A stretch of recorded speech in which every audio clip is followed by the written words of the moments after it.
मैं रहती हूँ विशाखापट्टनम में और काफ़ी दिनों के बाद, कई सालों की खोज के बाद जो चीज़ मुझे बड़ी बड़ी सिटी में नहीं मिले ना, वो मुझे यहाँ पर मिली। इस फल का नाम आप मुझे कमेंट करके बताएंगे।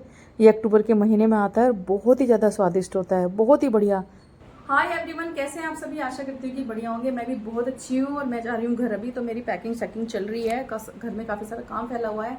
अच्छा, एक ना बहुत ही मतलब जो वीडियो मैं शेयर कर रही हूँ, वीडियो को बनाने का कोई पर्पज़ नहीं था, पर मैंने सोचा कि शायद इस तरीके से ये मैसेज जाए उन लोगों तक जो ऐसा काम करते हैं, तो शायद वो ना करे वीडियो को देखने के बाद। बिकॉज सी हम ये जो टाइम है ना, जो आजकल का टाइम चल रहा है, इसमें ये कहा जाता है कि जैसा बोओगे वैसा काटोगे, राइट? तो जैसे मैं भी अपना बिजनेस करती हूँ, लड्डूज वगैरह बनाती हूँ, जो भी मैं बना रही हूँ मेरे कस्टमर को मिलता है, मेरे पास फीडबैक आते हैं। 1% भी कभी, मतलब 1% से भी कम रेशो में ऐसा हुआ है कि जो कस्टमर ने शिकायत करा है। शिकायत भी नहीं करी उन्होंने, बस ये कहा है कि मीठा कम था, थोड़ा सा अपना थोड़ा सा मीठा आप इंक्रीज करो। तो ये कोई कंप्लेंट नहीं है, ये तो ठीक है भाई, मीठा मैं कमी डालती हूँ, बैलेंस डालती हूँ। तो कहने का मतलब ये है कि जैसे जो भी मैं चीज़ें अपने बिजनेस में इंक्लूड करके रखी हूँ, जो भी मैं सेल करती हूँ, हमेशा मैं क्वालिटी के साथ काम करती हूँ। और शायद इसलिए मेरे कस्टमर परमानेंट हैं, शायद इसलिए मुझे रीऑर्डर्स आते हैं, और शायद इसलिए आप लोग मुझे इतना प्यार करते हैं। और दूसरी चीज़, आप मेरी वीडियोस में भी देखते हैं कि मैं क्या दिखा रही हूँ, किस ब्रांड की चीज़ें यूज़ कर रही हूँ। अभी परसों तरसों मैं जब दाल मखनी का वीडियो जो मैंने डाला था, तो तकरीबन रात में 1 बजे के करीब जब अपना मेरा सारा काम वाइंड अप हो गया, तो मुझे एकदम से क्लिक हुआ कि दाल रखी है फ्रिज में। मैं हमेशा दाल फ्रिज में स्टोर करती हूँ, स्पेशली उड़द का दाल, इसमें बड़ी जल्दी कीड़े लगते हैं। तो आई थॉट कि चलो दाल को साफ करके इसको भिगो दिया जाए दाल मखनी बनाने के लिए।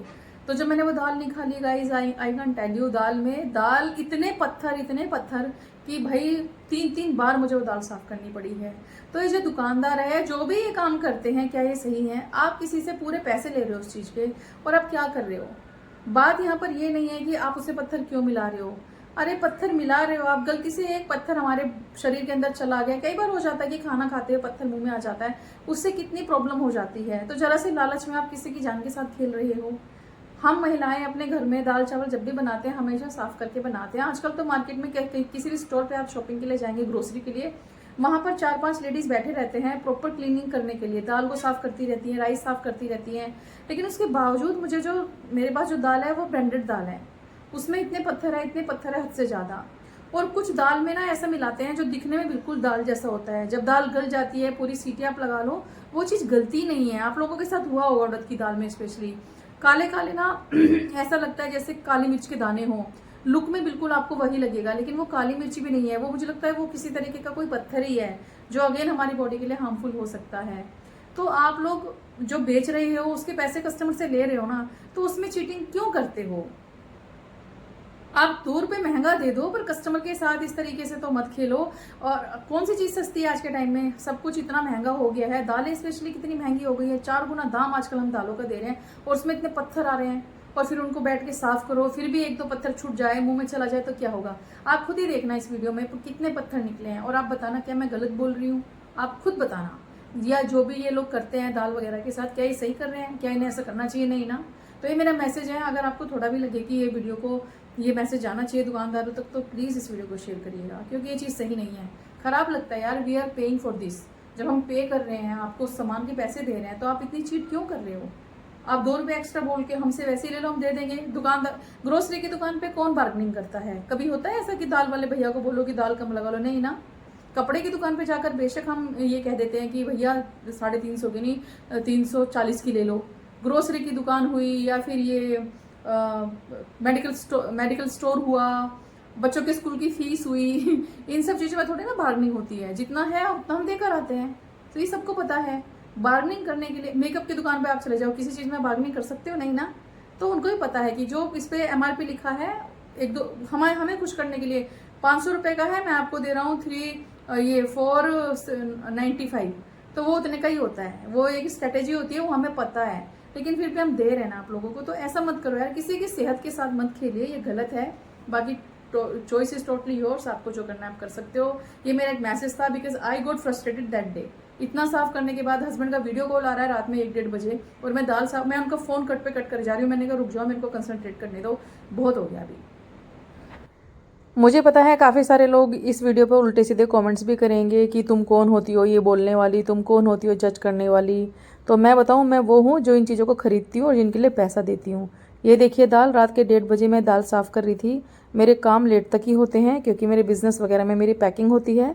तो मैं बड़े आराम से दाल निकाली और ऐसे मतलब मन हुआ कि चल थोड़ा सा देख ले इसको। जनरली जो दालें आती हैं आजकल इतनी बढ़िया आती हैं कि मिलावट का तो कोई चांस ही नहीं होता, लेकिन यहाँ पर उल्टा ही मामला था। पत्थर पे पत्थर, पत्थर पे पत्थर। एक दो निकले तो ठीक है, चलता है, लेकिन भर भर के पत्थर निकल रहे थे। ऐसा लग रहा था मुट्ठी भर के पत्थर डाले हुए हो दाल में। और कुछ एक दाल के कण तो ऐसे आ गए हैं आजकल दालों में कि जो बिल्कुल दाल जैसे दिखते हैं और वो गलते ही नहीं हैं। देखिए कितने सारे पत्थर हैं ये। मतलब मुझे बिल्कुल भी यकीन नहीं हो रहा कि भाई ये चल ही क्या रहा है, क्या सोचकर दाल में इतने पत्थर मिला दिए हैं। अब अगर आपको ज़्यादा ही पैसे कमाने हैं तो 2 रुपये आप वैसे एक्स्ट्रा कर लो। इस तरीके से किसी की सेहत के साथ खिलवाड़ करने की तो ज़रूरत नहीं है, या इस तरीके से गलत काम करके पैसा कमाने की तो ज़रूरत नहीं है। ऐसा पैसा फबता ही नहीं है। कहते हैं कि जब आप गलत काम करके या कुछ उल्टा सीधा करके पैसे कमाते हैं तो आपको रात में नींद ही नहीं आएगी, और ये बिल्कुल सही बात है। हमेशा आप थोड़ा खाएं लेकिन ईमानदारी के साथ खाएं। इस तरीके से खाया गया पैसा कहीं ना कहीं निकलता है। और एक और कहावत है कि आजकल हम जो गलत काम करते हैं उसके परिणाम हमारे बच्चे झेलते हैं। इसलिए अपने बच्चों के लिए एटलीस्ट ऐसे काम बिल्कुल ना करें। ये भी किसी के बच्चे के मामले की बात हो सकती है, किसी के परिवार की बात हो सकती है। कहीं ना कहीं ये जो दालें हैं हमारे घरों में हर दिन बनती है, और छोटा सा भी एक पत्थर का टुकड़ा अगर हमारे अंदर चला गया गलती से तो उससे क्या कितना नुकसान हो सकता है मुझे बताने की ज़रूरत नहीं है, आप सबको पता है। तो यहाँ पर दाल में से पत्थर निकालते निकालते मुझे इतना गुस्सा आ रहा था कि इंसान जिस चीज़ के हमसे पैसे ले रहा है उसमें भी वो मिलावट कर रहा है। ये क्या ही सेंस बनता है। ये देखिए मैंने न्यूज़पेपर पे रखा, यहाँ पे देखिए मेरी पैकिंग चल रही थी ना, तो यहाँ पर मैंने डब्बे पैक करके रखे हैं। तो मैं आपको यही बता रही हूँ कि देखिए मेरे कस्टमर जो हैं, कभी ऐसा नहीं हुआ कि उनकी शिकायत मुझे मिली हो। कल हुआ एक इंसिडेंट ऐसा मेरे साथ। ये जो लड्डू मैंने बनाकर भेजे थे, तो ये लड्डू मैंने भेजे थे झारखंड। तो वहाँ पे क्या हुआ कि जो लड्डू थे इसमें ना एक अखरोट का छिलका चला गया लड्डू के अंदर। तो कस्टमर ने मुझे फ़ोटो भेजा, वो भी मैं आपको दिखा दूंगी। तो मुझे बुरा नहीं लगा, मुझे अच्छा लगा, और मैंने ये सोचा कि नेक्स्ट टाइम बहुत अच्छे से ख्याल रखना है। पर ये देखिए ऊपर में मैंने फ़ोटो शेयर किया है। जिन भी कस्टमर को ये अखरोट का छिलका निकला उन्होंने मुझे ऐसे मैसेज भेजा, जो बहुत ही अच्छा लगा मुझे। नेगेटिव और पॉजिटिव दोनों ही फीडबैक हम बिजनेस करने वाले के लिए बहुत ही इंपॉर्टेंट होते हैं। और ये देखिए कितने सारे पत्थर निकले हैं। तो कहने का मतलब यही है कि भाई कम खाओ लेकिन ईमानदारी के साथ खाओ। आपकी क्या राय है इसमें कमेंट करके ज़रूर बताइएगा। छोटी छोटी चीज़ें ना कई बार लोगों को ये लगती है कि इससे क्या ही होगा, लेकिन उस छोटी सी चीज़ से क्या हो सकता है शायद आपको आइडिया ही नहीं है। इस 100 ग्राम दाल में कितने सारे पत्थर निकल गए हैं। बहुत ही ख़राब लग रहा था। तो बस यही तक था आज का वीडियो। आशा करती हूँ कि आपको पसंद आएगा। वीडियो पसंद आए, कुछ भी अच्छा लगे तो लाइक कमेंट शेयर कीजिए, नहीं पसंद आए तो डिसलाइक कीजिए। मिलते हैं अगली एक और वीडियो में, तब तक के लिए बाय बाय।